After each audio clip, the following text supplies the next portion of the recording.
the first day of Google Hangouts, and Ken Kosirowski from Madison, Wisconsin. Hello there, Ken. How's it going there, Stuart? Not too bad. Yourself? I'm doing all right for a Sunday night. First Sunday without NFL for a few months as well. I know, it's weird. Yeah. It's not nice, especially after how it all went down last Sunday as well. Yeah, it's a tough one to swallow, but you know, the majority of the team is still intact right now, and we'll be back. Yeah, definitely. So let's just dive straight in. Let's go back to last Sunday and just what were your thoughts on the game? And we'll get to the final play later. But what were your general thoughts last Sunday night? Well, as much as I enjoyed last year's Super Bowl and in our rout of Denver, I really enjoyed how competitive this one was. Tom Brady really took it to the Seattle defense, but they held firm for the majority of the game. You know, we had the lead, and you know, Brady just engineers a good drive. For the most part, Seattle's offense ran the ball really well through Marshawn, and we were so close to pulling it out at the end. I really think the Seahawks were the better team overall that game. You know, they limited Rob Gronkowski as much as they could. Julian Edelman had a great game. He really stepped up for them. So just, you know, congrats to the Patriots. I don't really take into account the whole Deflategate controversy. They're still a good team, and Seahawks have nothing to hang their heads about. Exactly. It was obviously a lot more enjoyable for the neutral, but we don't care about neutrals. It was like I thought everything. It was set up perfectly. Really, it was exactly what it said in the tin kind of thing. It was. I mean, I thought Russell Wilson was far better this time than he was in the championship game. He did everything. The game was called exactly how.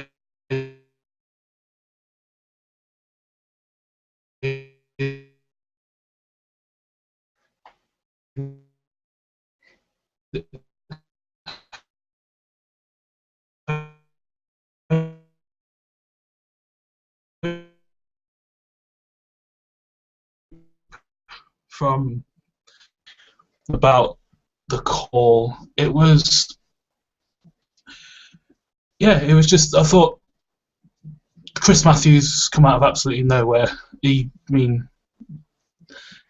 was someone you saw covering kicks for a few weeks, and then there he is, just showing incredible body control. There's a lot of he's very raw, but what did you make of Matthews? I really loved how he came on. I mean, we got a little glimpse of his playmaking ability by recovering the onside kick in the NFC Championship game.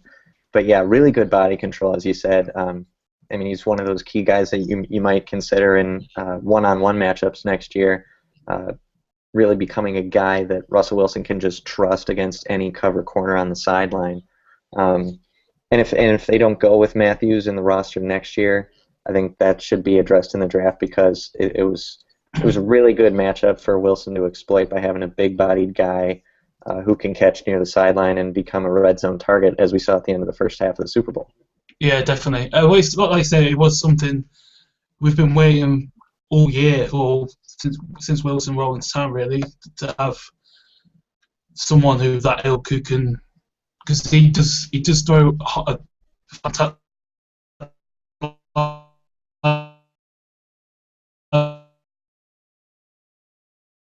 They said in the Curse is good, Baldwin is good at what he does.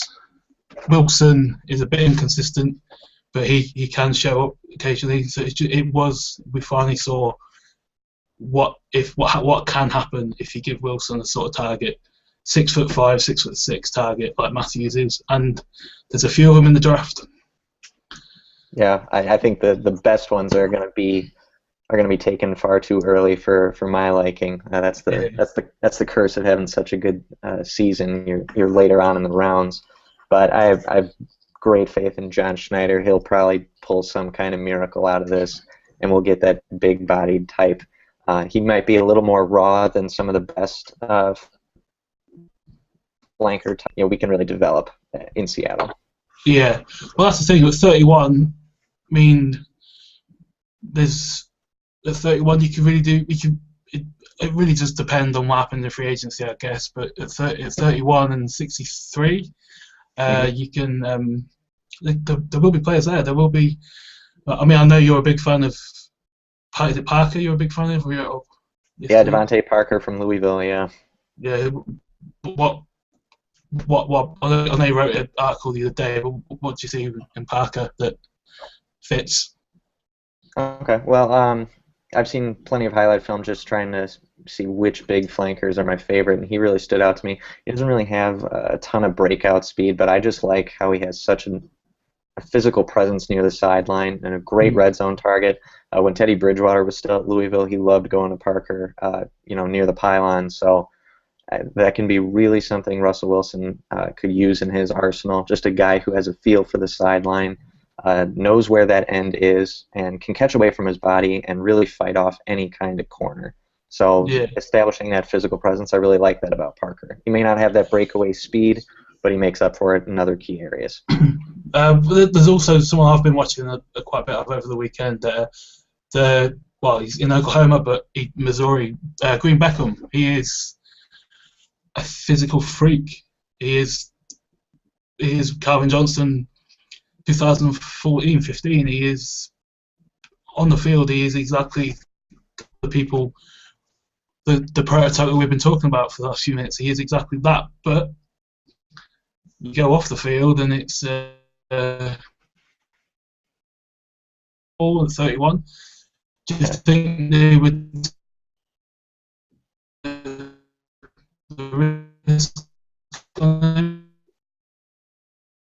Having slight connection issues over here.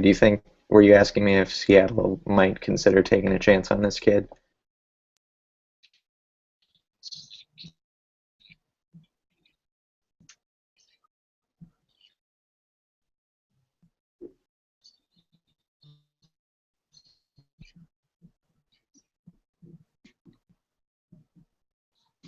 There you are. You mind repeating that last question?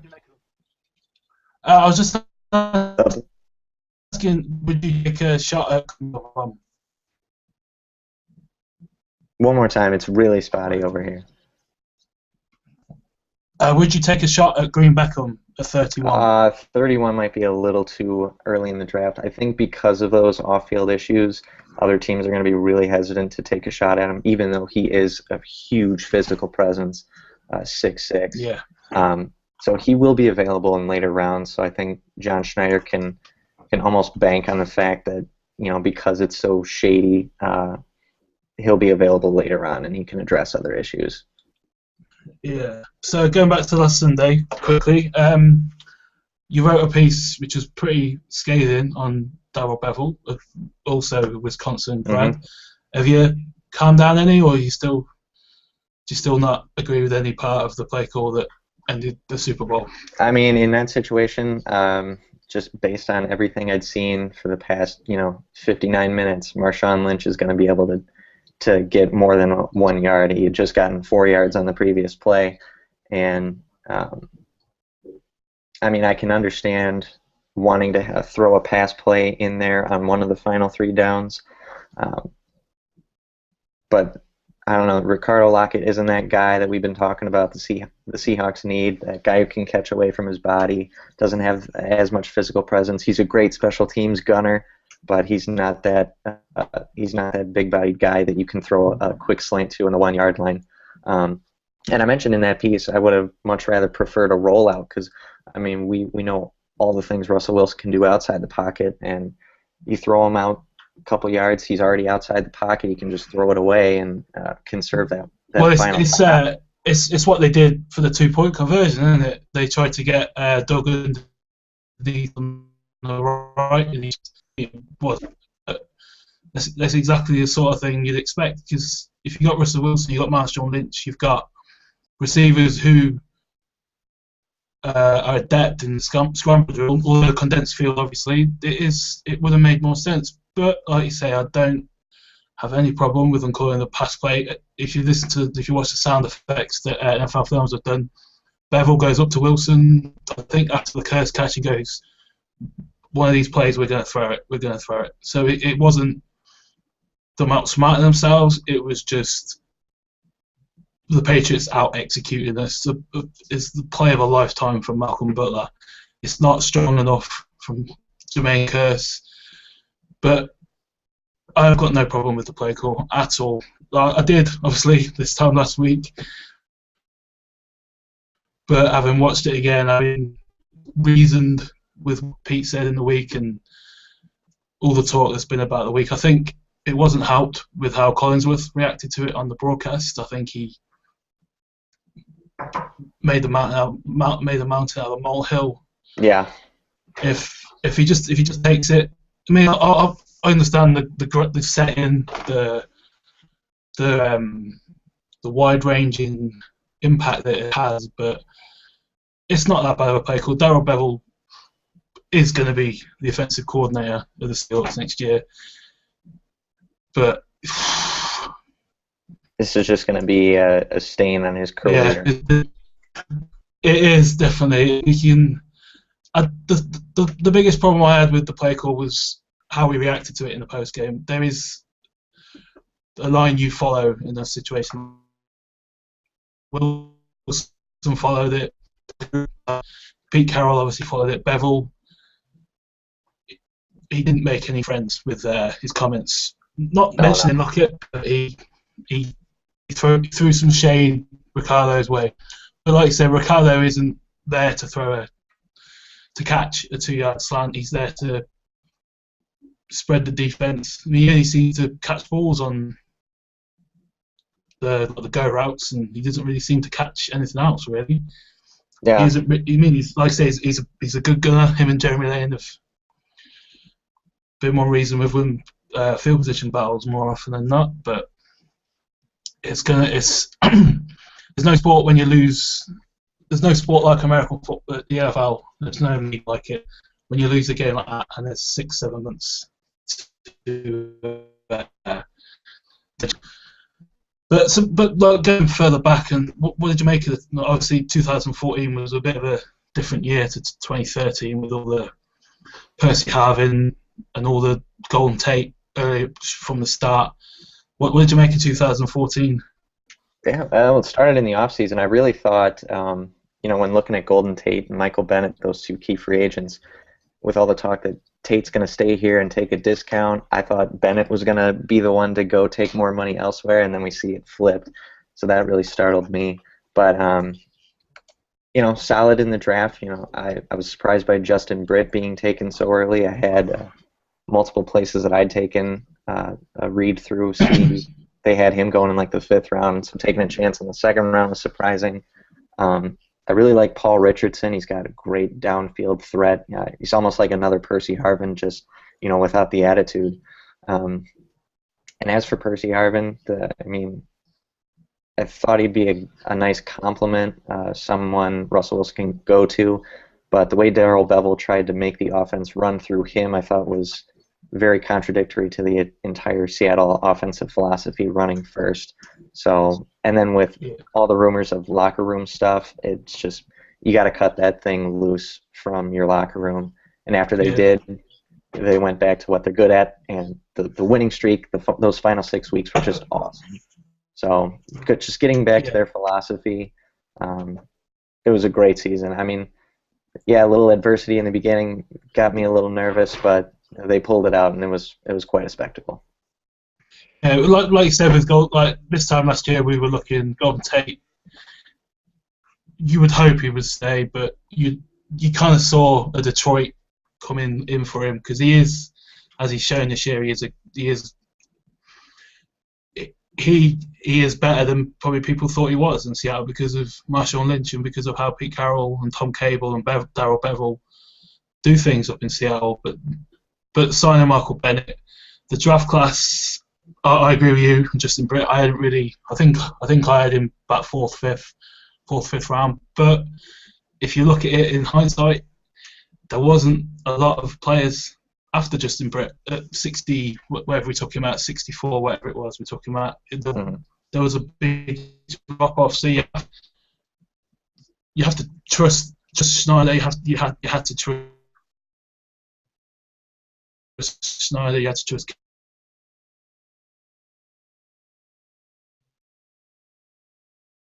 to get the best and see that Poison is Percy Harvin, who can run pretty crisp routes as well. He can catch the ball in traffic, which he showed from when he started getting looks. He showed he could make all the catches. Kevin Norwood is someone I like the pick. Alabama always produce players who can contribute, but it's strange to see how little impact he had. I mean, he must have only had 4 or 5 catches on the year, so he is 26, I think. Mm-hmm. But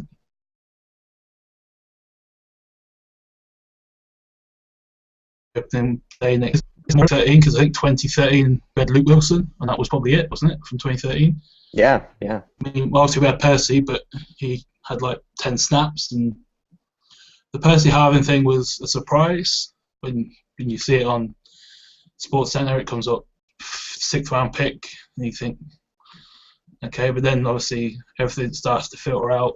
You see the impact it had positively, especially after the Kansas game, on the locker rooms. You kind of understand it in hindsight, but yeah, it was different to 2013 because it wasn't as all conquering. There was more injuries. Losing Miller was, I think, losing that Miller was more impactful than we probably realised now. I think at the time you thought, oh, Luke Wilson will step up. We've got Cooper Halfett who's making some plays.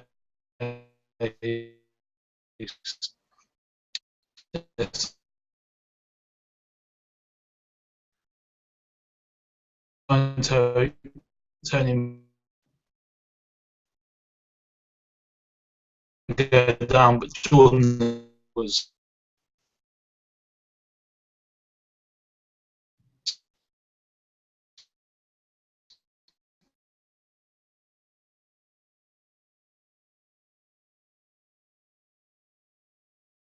with how the defense was playing, how Cam Chancellor was playing, with how Byron Maxwell was playing again, with how Bobby Wagner was playing. KJ Wright was dialed in. Michael Bennett was, outside JJ Watt, was probably the best defensive lineman, arguably, in the league at certain stages of games. So yeah, 2014 was fun because it wasn't as a certainty that would be in the Super Bowl or even in the playoffs after the Kansas game. It looked like we were watching from afar come January, but it turned around pretty well. Yeah. So what did you make of Wilson in 2014? He's someone who seems to be, although he's going to be paid, he seems to be pigeonholed a bit because of 24. What did you think of Wilson? Russell Wilson, 2014. It really helps that he's got Marshawn Lynch because he can really play off the running game really well. Play action passes. He's got great touch on the ball. Has a good feel for leading his receivers on the sideline. So I can certainly see why and probably how he's going to be paid this offseason, especially when he doesn't have fantastic wide receivers. I mean, the guys who are paid in this league, Aaron Rodgers, Joe Flacco, they have at least one playmaker, usually 2, who make them even better. And Russell Wilson is just using a really good running game and then basically doing it all himself through the air. So I can certainly see how he's going to get tons of money. I'd love to see him in Seattle for the rest of his career. I think he's a very good leader, very good presence to have in your locker room. Very level-headed. I mean, I can't imagine how that interception in the Super Bowl would affect me, but he was, cool as a cucumber. So yeah, but it was very reminiscent to the Atlanta game with his rookie year, wasn't it? It was very bullish as he was post Atlanta game about the chances the year after, but he shrugged it off. So I know he had a few heartbreakers in Wisconsin as well, didn't he? As well, but he. It's like I said, if that was me, I would be. I mean, look how 90% of the Seattle fans, the Seahawks fans, were after the game. They still are, some of them, they're still having to be talked off the ledge a little bit. But Pete Carroll's front and center on an NBC breakfast show, which is I don't think I've ever seen that before. Wilson was as presidential as he ever is. Mm-hmm. It was really it was impressive, but it was also excited because obviously they see the players who are putting in work every day, so you can only really trust them after what they've done the last 2 or 3 years. So with free agency, obviously Wilson's not a free agent, but he's going to be paid big star. Who else would you like to see rewarded? Obviously Bobby Wagner can be signed as well. Sweezy could be signed. Yeah, Bobby Wagner definitely deserves it. I mean, he got Tony Dungy's MVP vote, you know why? Well, James Carpenter got was it All Pro? He got nominated for. I believe so. Yeah. That's Carpenter's a solid player, but I don't know. I'll be worried about O-line play in the NFL if he's an All-Pro. Yeah, he's not. Carpenter hasn't really turned out to be, first-round talent. He'll have a couple noteworthy blocks on a couple like Marshawn Lynch touchdowns. He'll help seal the edge with Russell Okung, but on his own, he is fairly replaceable. I mean, I kind of look at him like I did Paul McQuiston this past offseason, a guy who can get the job done, but there are other options that can do just the same amount of work, if not more. So I can see Carpenter being let go. Well, they didn't take up the option on him last year, did they? So he is now a restricted free agent. So it will be interesting to see. I wouldn't imagine there would be much of a market for him, so he could be quite cheap to get back in comparison to, and it could be a case of the better the devil you know at this stage. But he's, what was he, 25th pick? I think he wasn't he? Something 20. Yeah, it was late in the first. Yeah. I mean, he hasn't really. But like, he only seems to play well against Justin Smith. Like his games against San Francisco, he is the 25th pick. But then you go any other game and it's not as dominant. So I appreciate what he does against San Francisco. What's that? Yeah, well, it's like we got like Alvin Bailey behind him, haven't you, as well? Who they seem nudging for him a bit, but. That seems to be Tom Cable's wheelhouse, is later round undrafted kids. Yeah, leave them to me. Like Sweezy was a 7th round defensive tackle, and now he's arguably one of the more consistent players on that O-line this year. I mean, I don't think he missed a game, did he? He's one of the few, probably the only one who didn't. Yeah, and he can actually stay healthy, which is something the offensive line can't really do. No. Well, they had Moffitt before as well, didn't they? Then they had Breno, who was. That's another player I don't think we realised how important he was until he'd gone, kind of thing. Because you had all the plays with him and your false starts and the unnecessary boneheaded plays, but then you watch the right side of the offensive lines occasionally this season. You're like, yeah, he was more important than we probably expected. Yeah, I'd agree with that. And some of that falls on Britt's lack of experience, like going up against veterans like Julius Peppers. Like he got the better of Britt on more than one occasion. So I think with time, Britt will be a little better at sealing the edge. Well, it's with coaching, isn't it? Tom Cable's probably one of the best. It's probably the person to have. When you walk in the building, he's probably the best person to have for Justin Britt. I mean, he took 7 weeks to turn Sweezy into a defensive tackle into a starting right guard is probably pushing it for the first game, but he is the perfect person to have in a bit, and he's a 2nd round pick. He's not going to have the pressure on him as a Golden Tate had on him to produce, because people pay more attention to that position, I guess. But on to keeping on with free agency, Byron Maxwell. He's going to get paid, isn't he? He's probably not for Seattle any longer, is he? No, he's probably the best corner coming into this free agent pool, and a lot of teams are going to be willing to bid on him.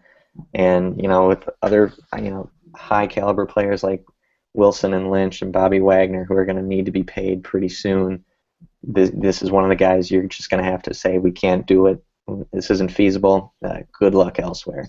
And the guys behind Maxwell, Jeremy Lane, Harold Simon, I don't think they're quite there yet. They either have to have a really good offseason, or something needs to be addressed in the draft to replace Maxwell. Well, Simon was a weird one, because for 17 weeks he was fantastic. 4th round pick. I know he didn't play regular season. He was fantastic. Opposite Sherman, he's exactly what you'd expect. You'd expect him to give a few passes, because you can't shut down both corners, the whole field, which we did try. But then the Carolina game, matchup against Benjamin, he was destroyed. Yeah. I think Newton was 7 for 7, 140 yards, 3 touchdowns or 2 touchdowns or whatever it was, and then it wasn't that bad against. I don't think he played much against Green Bay. I'll have to go and have a check, I think, because I think Maxwell was back, wasn't he? Because he was ill in the Carolina game. Yeah. And then Brady. But so going off the first 17 weeks of the season with Harold Simon, you think, yeah, okay. And not even in the Super Bowl, the deeper routes, the longer routes they had to run, we had to follow the receiver. He was running the routes for him at some occasions. But then there's the game of by Edelman and Amanda, and again the slant does work in the NFL to the foul. It was, but on the first 16 weeks, Darryl Simon, he should be good enough. They seem to see something in him, because I think on the mid-season, Thomas and Sherman came out and said this kid can play. So you'd hope the off-season he'll be, especially with Chris Richard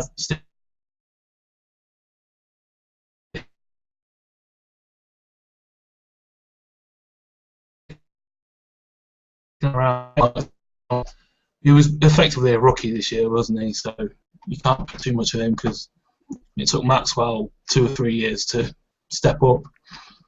Jeremy Lane, he's well, he retired Antoine Winfield, really, didn't he? Because he outperformed him in the 2013 preseason at the slot, and he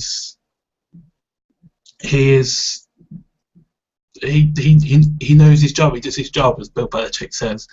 He does his job, and there's not many 6'2", 3, 4 corners around as the rest of the league is finding out. So it'd be interesting to see what they do, because I just don't see, like you said, I don't see them being able to afford Maxwell. I think it's different from Golden Tate last year. I think with Tate, I think they were happier to they'll be happier to let Tate go than Maxwell, because I think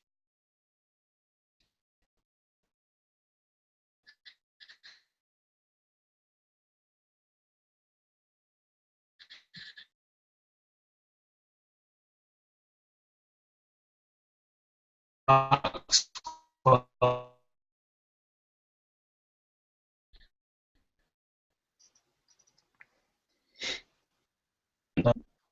the problem. I think they have to tender him. I don't know, but yeah, Maxwell is going to be a tough pill to swallow when he signs, probably for Jacksonville, because that seems to be what happens here.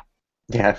But I wrote down the free agents who we've got. We've got 23 free agents, but I've only starred. There's 5 players I think we'd have to replace. We've got Carpenter. We've got Kevin Williams, who. That was a strange one. He kind of went about his business quietly. Then when Mebane went down, he kind of stepped up. Absolutely. And now with Mebane coming back and the emergence of Jordan Hill as a pretty solid pass rusher, I think that veteran presence of Kevin Williams won't really be necessary anymore. No. But credit to him because he really plugged the hole after Brandon Mebane went down. And I think as soon as Mebane went down, it was a little underrated. Like people weren't gonna talk about Mebane going down, but he really is a underrated guy, an unsung hero. He's the one constant, isn't he? Up there, he's Bennett and Averill come in, Irvin's come in as well, but they've always had like Alan Branch was here for a bit. But Mebane's been here since he predates Carroll and Schneider, so he was always there. He was always constant. And when he wasn't there, we felt it, didn't we? So, but I think his contract year is next year as well, so that could be another decision to make. But Kevin Williams was exactly what we needed, I think. Absolutely. He 12 years in Minnesota, he had.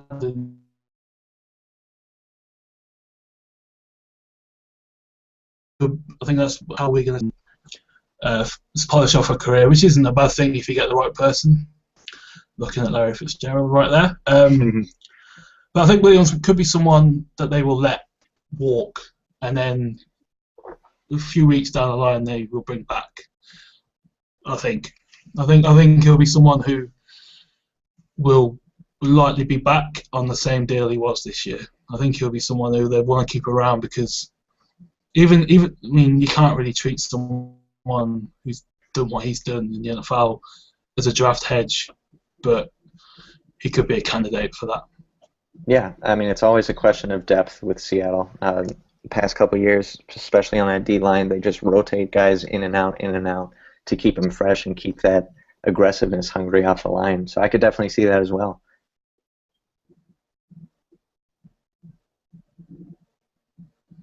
Yeah. You just cut out. So who would be not happy, but who would you not see him put up a fight? Malcolm Smith is a strange one. He's gone from MVP to nothing really. He barely saw the field in the back end of the season. Do you think he'll be paid for one his MVP, or do you think he'll want to stick around with his college? That is.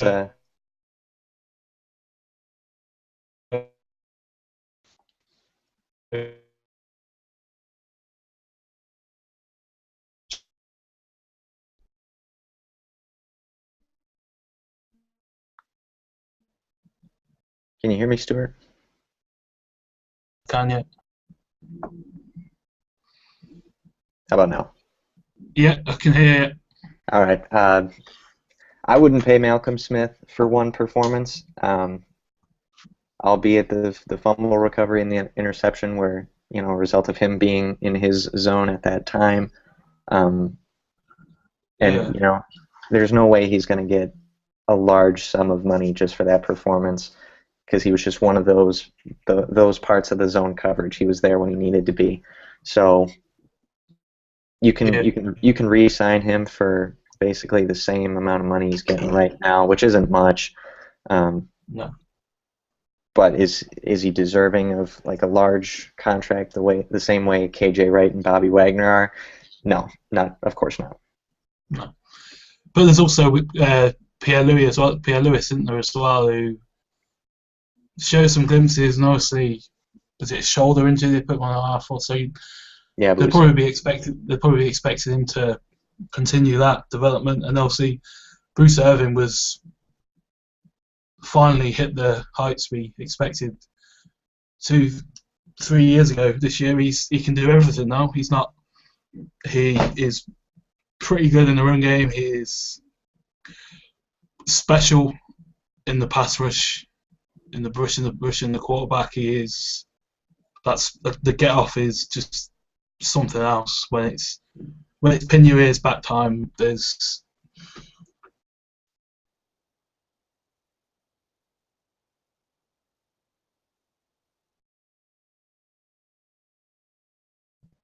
or the Bruce brought in the top defensively, the Damakong Su. What do you make of all that? It first broke on BleacherReport.com, I believe. Wasn't that the first initial? Yeah. Which, Jason Cole, I think it was, wasn't it, as well? Okay. On Yahoo as well. Well, if that turns out to be true, and Sue actually wants to be there, I wouldn't let Sue 100 yards from Seattle's practice complex.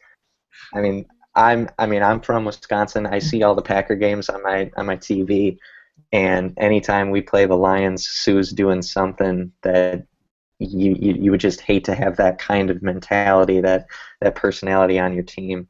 Even though he does get some results plugging up the middle and get into the quarterback, he's just, for lack of a better word, I think he's just a dirty player, and that could hurt this team morale.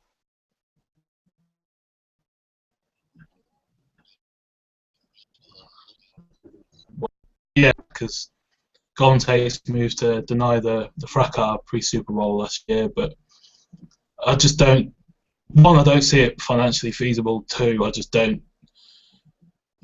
I mean, Sue is someone who doesn't go off the field. He doesn't take a break, really, apart from when he's told to by the league to take a break. I just don't. It would be incredible on a pure player point of view. It would be just incredible. You put him next to me, Bain, with Bennett, Averill, Cassius Marshall, so Irvin, and even Jesse Williams could be probably still knocking about as well. It would be scary. You could get away with less than 100% Sherman and Earl Thomas. Yeah, but off the field, or in some cases on the field, stomping on other guys. I just don't want that. If I'm Schneider, I don't want that in my franchise. No. I don't even think it's that much of a story. It's what player would not, honestly, it's going to sound really arrogant, but what player would not want to be on a team who looks set to be winning more games than his current team do? Yeah, the Seahawks are like perennial Super Bowl contenders. The way that we're going. Who doesn't want to be on that team? Exactly. I don't really see how it's much of a story.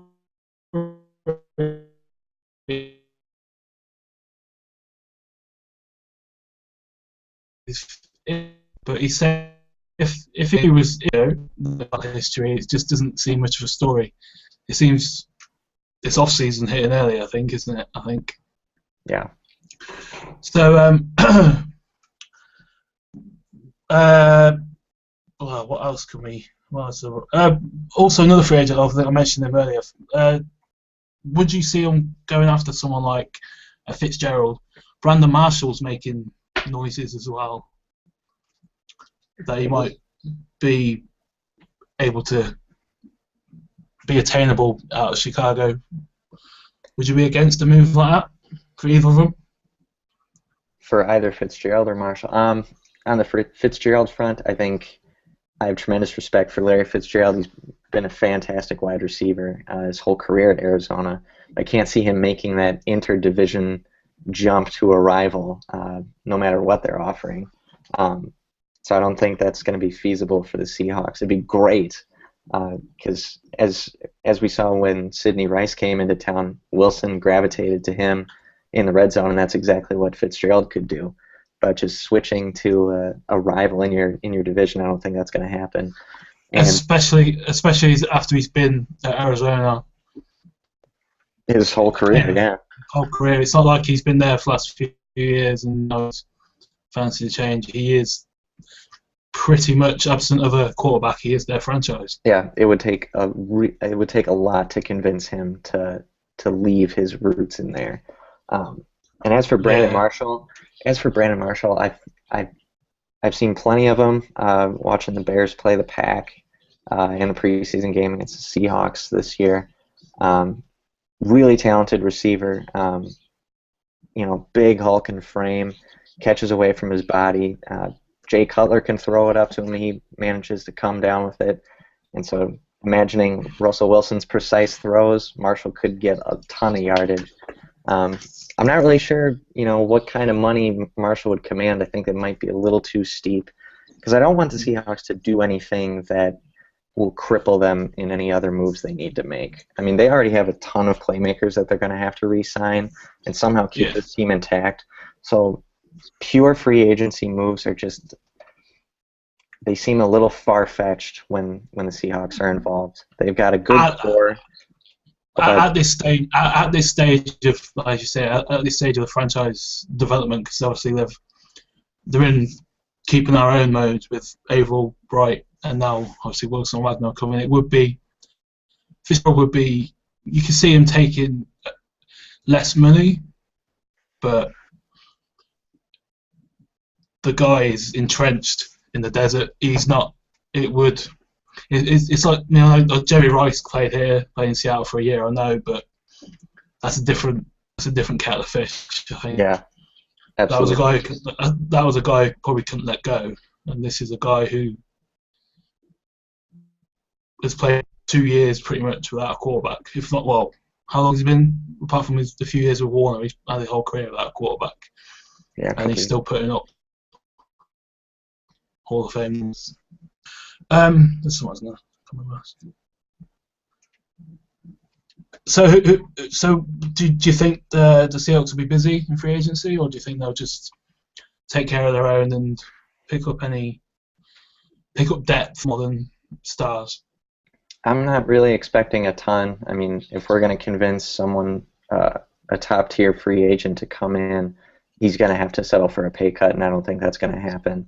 I know a couple people, for fieldgoals.com or the Seattle Times have said maybe tight end Jordan Cameron could be an option. And he's got history with Carroll as well. I think he recruited him. I think he was there before Carroll come to Seattle. So there is. It's Jermichael Finley all over again, though, isn't it? It's the tight end with injury history and injury concerns. Yeah, especially concussions. Yeah, and that's my concern with that. So other than him, who could come for less money because of those injury risks involved, I don't really see them making a huge move. I mean, there were plenty of guys who were on injured IR this year, like A.J. Jefferson and Eric Pinkins in the secondary. We mentioned Kevin Pierre-Louis and Cassius Marsh. So once those guys are all healthy. I think the guys at Field Goal said there's 14 players on IR who are contracted for next year, and then you add in double-figure amount of draft picks. It's it's a pretty daunting thought probably for the rest of the league if you look at the players coming back like Mebane and Marsh and Jordan Hill and Zach Miller, although I'm starting to think that if they don't go after Cameron, they will go after tight end in the draft to match up with Wilson and Halfett. So I don't think he'll stay, but the list of players contracted didn't reach to the team in 2014, apart from Jordan Hill, who's there for most of the season. It is a pretty daunting list and a pretty exciting list to look at because it is basically 2 draft classes in some cases with Pinkins and Pierre-Louis and Cassius Marsh. Jesse Williams is still knocking around there. He hasn't seen the field, but if he can get healthy and sort out his knees, which is probably not as likely as he'd like to think, it doesn't really play on that we will be active in free agency. Obviously, you'd like to be active in free agency because it's a case of keeping up with the not Kardashians, you know. But it's a case of just trying to do that. It's but Jordan Cameron is an interesting one. He's probably a better blocker than Dick Wilson is, which is probably the biggest drawback on Dick Wilson. Yeah, for sure. Because he can catch and the touchdown in Arizona showed that was pretty impressive. Yes, it was. What would you do with Zach Miller? I mean, he's probably not due a lot. I think I know he took a pay cut to come back, but would you reward him? Because, like I said, he is the number one tight end for a reason, and it was shown. Yeah, at certain stages. I've liked what I've seen from him, both with the zone run blocking. He's an asset there. And then even downfield, Russell Wilson's found him in the red zone, and I really like that aspect of him because the rest of the receiving core doesn't really know how to get open in space in that red zone. But I don't know, with all the financial commitments, maybe like in a year or so, Miller's going to command a little more. So it's kind of tenuous to hang on to him because at some point other teams are either going to come knocking for a good blocking and receiving tight end, or he's going to ask for a little more when it's not entirely feasible. So, I mean, I really like Luke Wilson. I think the blocking could be there with some more time in the offseason coaching. And Cooper Helfet, we've seen him in the play-action game. He had that nice 20-yard score against, I forget who it was, but it was a nice score. I think it was against Arizona, I believe it was. I think it was, yeah. In Seattle, yeah. But they've also got Coleman to come back as well, haven't they? They've also... Tukuafu was a brick wall, but he wasn't an option at all out of the backfield catching passes. And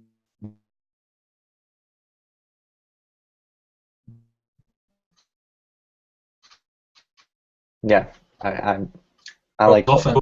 Lynch caught more passes than he ever has caught in the NFL this year, but you can't.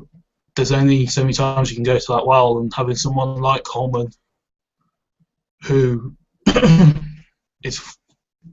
just gets it. He just seems to get it, doesn't he? So injuries in the secondary were a bit of the game last Sunday. They have earned their money last Sunday, didn't they? Playing with one arm, one leg, one elbow. They sure did. What did you make of their play last week? Which play last week? The entire secondary, the big three. We'll go for the big three. Sherm, Earl, and Cam. I mean, Cam playing with a torn ligament in his knee is. It's crazy to think about. It is. They don't teach that at Virginia Tech, I'm guessing. No, I mean, now it's basically proven that Richard Sherman can handle an entire side of the field with one arm, and Earl Thomas, I mean, with a torn shoulder labrum, he's still throwing his shoulder forward at Rob Gronkowski like it's nothing. Well, he did it to Eddie Lacy as well, didn't he? In the championship game, he'd come back with all strapped up, and he goes pounding into Eddie Lacy's shoulder, and you're like, those are big dudes. He's running. Yeah, I mean, Eddie Lacy is Marshawn Lynch reborn, really, isn't he? So, yeah. Marshawn Lynch, what do you think is going to happen with Marshawn Lynch this year? Do you think they pay him? Do you think he walks away, or do you think he goes home to Oakland for a year? Well, I'd really like to see Seattle keep him around. I mean, he is the focal point of that offense. There's no other running back quite like him. I think Eddie Lacy could be there on that same level in a few years, but Marshawn Lynch is just an absolute beast, and without him, you're putting a lot of pressure on Russell Wilson when a receiving core isn't quite there yet, and an injury-prone offensive line who isn't as good pass blocking as they are run blocking. So I'd like to see Marshawn Lynch stick around. I know it's going to be a hefty contract, but I think he's earned it. 1,300 yards over each of the past several years. Yeah, well, that's the thing. He at the start of the season, you'd have expected Christian Michael to step up. Robert Turbin is Robert Turbin. He's not. He looked better in 2014, but he's probably pretty close to his ceiling. Christian Michael is just. That's a strange one. I don't really understand. Because they talked him up all summer. They talked him up like he was going to be an expanded role. He was going to be he had made the biggest step of anyone over the off-season, I think was what Carroll said. Then after the Giants game, he gets 3 touches, if that, maybe. Doesn't see the field in the Super Bowl and the championship game. So yeah, you really have to sort it quickly, because although the running back position is quite deep in the draft this year, it is pretty. There are starting caliber running backs. Like you said, there's no Marshall Lynch anywhere near the NFL. There's no one like Marshall Lynch. So it is something. I don't really know what happened last year. I don't know if his feelings were hurt by comments or he just wanted more money. But this year, I think it's a case of biting the bullet and paying the man. I mean, was it 270 odd yards in the championship game and the Super Bowl? He's Seattle's offense, and if you keep him around and put a 6'5", 6'6" target at tight end or at wide receiver with Wilson, even with Baldwin and Kerr still around and Richardson coming back and Norwood hopefully stepping up a bit more, it's a pretty scary proposition. Yeah, you pay these focal points of the offense, and we're going to be right back where we were a week ago. You'd expect so, because the 49ers seem intent on making a right meal of it. Anyway, the Cardinals still need the quarterback. The Rams need the quarterback. But being where you are and the flag on your wall behind you, Melvin Gordon. He is Jamal Charles, isn't he? Yeah, I mean, he's incredibly elusive and got great breakaway speed. All it takes is one little slight cut, and he'll beat a safety like it's nothing. Yeah. And just got great explosion. And you'll watch highlight films of him. It's almost exclusively run, but he can actually catch out of the backfield. He went to a high school, an hour away from my hometown, so I've seen high school footage of him, and they just have him run fly routes out of the backfield, and he has solid hands. Actually, it's just the Wisconsin Badgers just like him, running the ball. But that's another part of his game. Do you think he'll be there at 31, or do you think he'll be? Because I think the Gurley injury is pushed his stock up more than probably a fully healthy Gurley would have, hasn't it? So. Yeah, but if Lynch retires or takes his talents to Oakland, he is someone you'd probably look at, isn't he, at 31? Absolutely. If Lynch isn't in the picture anymore, Gordon's NFL-ready talent. And the way the NFL's been going the past couple of drafts, it's all about key wide receivers and quarterbacks and solid offensive linemen. I mean, that's what the Cowboys have done. And now they have a great offensive line. Now they're a relevant team. And running backs have kind of taken a back seat. So even though Gordon is the best, I'd argue, in light of Gurley's injury, he should still be available at 31. Yeah, because like you said, running backs have. I don't think there was one taken until 50. I think Sankey was the first one last year, and he's in Tennessee, so he didn't really have much room to manoeuvre in that sorry state of affairs down there. So going back quickly, the weapons that Wilson has briefly. Jermaine Kearse is a restricted free agent, so we'll have to put a tender on him. Mm-hmm.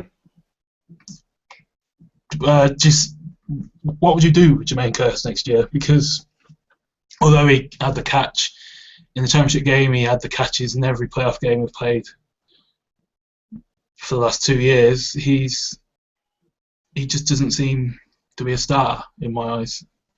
Yeah, he's not a star. So, do you look for a replacement in the draft, or do you just? Because if you're going to pay, do you think if you're going to pay Russ, it's a case of you now know what he's good at, his strengths and his favourite passes, his favourite plays. It's time, as I think we said earlier, it's time to accentuate those positives in Wilson and Curse. What would you do with Curse? Well, I kind of like what the Seahawks did last year with Doug Baldwin, 3 years, $13 million. And they did it with Jerron Johnson as well, didn't they? They've just give him and then rewarded him down the line.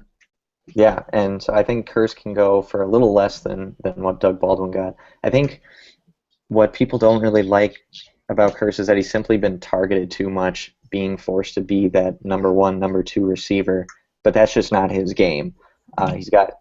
He's a downfield threat. I mean, big play capability downfield when Russell Wilson's throwing deep balls at him, unless he drops it.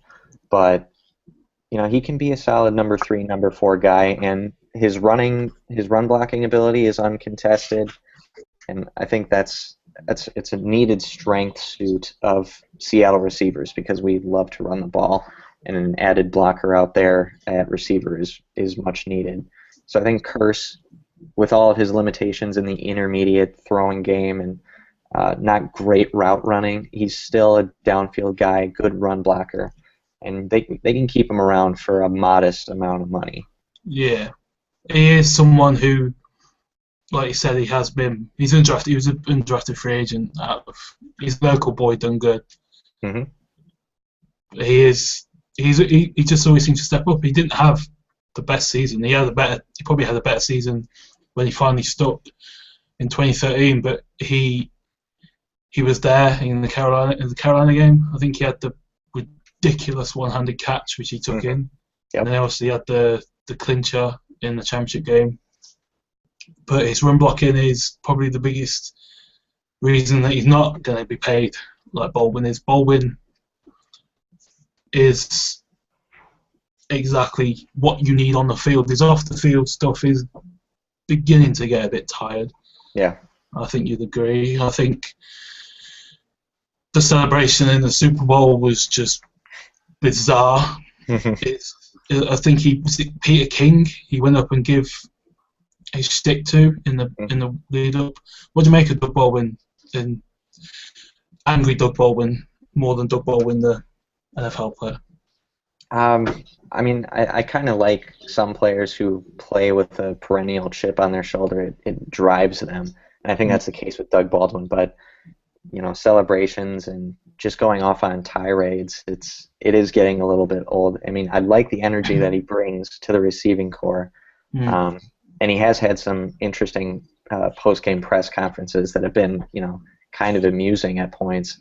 Yeah, and when you watch Russell Wilson cliches where he threw 9 minutes of questions, it is kind of timed, but you jump the shark kind of thing. And I think he's getting close. I mean, our Doug Baldwin's fantastic. I think I've spoke to people who have crossed Doug Baldwin and I've met Doug Baldwin and got nothing but he seems like a true Seahawk. He just seemed to be exactly the sort of person you want in the community, in the locker room. But this going up to Peter King for no real reason, it doesn't seem. I mean, obviously we don't know the real story, but yeah, he needs to. I mean, it's weird how last year he got paid, Sherman got paid, and Sherman obviously now with his kid. It seems to have mellowed out a bit. He seems to took what he learned from the interview after the championship game and put it to good use. He's still a money quote. Playing in Arizona, he was throwing shade on Goodell and Kraft and the NFL and the journalists, but he's doing it in a much more, I don't know, he's just doing it differently to Doug Baldwin, and you just kind of hope that it doesn't take too much away from Doug Baldwin, the football player, because he's money. 3rd down, 3rd and 6, 3rd and 7. He's who you want at the end of Russell's passes more often than not, and he comes up big. Yeah, definitely a clutch receiver on 3rd down. He's Bobby Engram. He's Russell Wilson's. He's Bobby Engram to Wilson's Hasselbeck, isn't he? Yeah, definitely. That's a good analogy. Yeah. So I think that's all. I think that's everything. I wrote a few things down. I think we've covered way more than I expected. Is there anything else you want to discuss, talk about, bring up? No, I think we've hit it all on the head. Yeah, I think we're pretty much up. No point doing these again. So yeah. So what would be a perfect situation come the end of the draft? What would Marshall Lynch is still around? I'm guessing. Yeah, Marshawn Lynch is around. Wilson's got a contract. Bobby Wagner is at least in contract talks, and you got to get one more corner just for the sake of depth, especially if Maxwell goes. Now, do you get a slot corner, or do you get someone to take Simon's place? Do you flat out replace Maxwell, or do you try and get someone like an Eric Pinkins who can play cornerback but who can also play safety? I think if a guy like Jalen Collins is still available at 31, or maybe if he falls to the second round, those are really good corners. They can turn on a dime, and maybe just the extra competition in off-season workouts might put Harold Simon over the edge. You never really know. Yeah. Well, Collins is 6'2", isn't he, as well? And he's pretty raw. He's pretty inexperienced at LSU, but they've produced cornerbacks for the last few years. They've got obviously Patrick Peterson for all his not faults, but all his misplaced adulation. I think would be the phrase to put on Peterson. They've got Honey Badger as well, haven't they? So it's a school that you'd trust you'd be getting a player who knows his way. Yeah, they churn out physical and athletic guys. Everyone, especially last year with Beckham, Landry, the running back as well, didn't they, as well? So what about Sweezy? Would you pay Sweezy, or would you do what they did with Avon and KJ and see how he does, kind of thing, next year? Because he is, like I said, he is probably the most consistent player up front on that offensive line. He is after Unger, but when Unger's healthy, Unger's is the linchpin. But Sweezy was there for every snap, pretty much. I think probably was every snap this season. Mm-hmm. And the journey he's took is pretty impressive, from a 7th round defensive tackle to a starting right guard within a few months. He is probably the archetypal player they're going to reward, isn't he? Mm-hmm. Yeah, but I'd rather give him a year. I mean, I like his ability, but there are just bigger fish to fry this offseason. Yeah. I'm not saying that they should do it now. I think Wilson is the one you want to get in, then you kind of know the lay of the land. I mean, what do you see Wilson do? See him taking the money, or do you think they will try and be clever with him and say, look, we want you here for 6-7 years, but you're going to get your money in 3 years? Do you think he'll be good with backloading the deal, or do you think he'll just want to be how he should be? Well, I was just thinking about this topic the other day, actually, and if there's one football player that I've seen that'd actually be willing to take a structured contract that pays out much later, I think it's Russell Wilson. He's a really good team player, and he just doesn't have that egotistical air about him, as you can see in other kinds of quarterbacks. So, he is, but I mean, a lot of people are comparing to what Brady did this year, but the difference with Brady and Russell Wilson is that Brady has had that contract. He's had this contract 2 or 3 times, so he is in a position now where he can say, like he did this year, look, I want to win it again. I'm not bothered about a few million here or there. I mean, I don't think he took an actual pay cut, but he took one for the team to.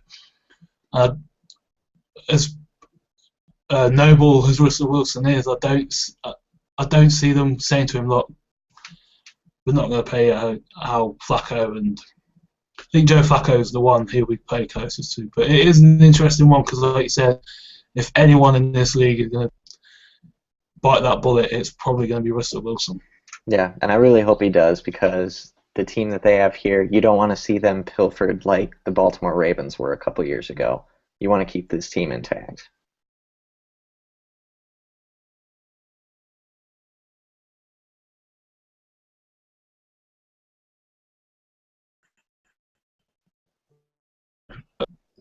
You do, and I'm happy they did, but it was quite surprising that they did so early as well. KJ wasn't much of a surprise because he is one of their own. He's a draft pick.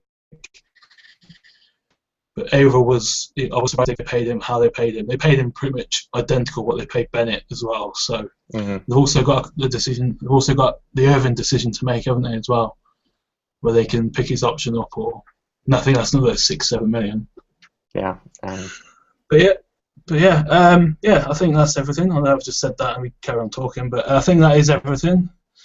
The 23 free agents, there's 4 of them are restricted, and there's 2 exclusive right free agents. I'm not too sure what that means. But yeah, enjoyed that.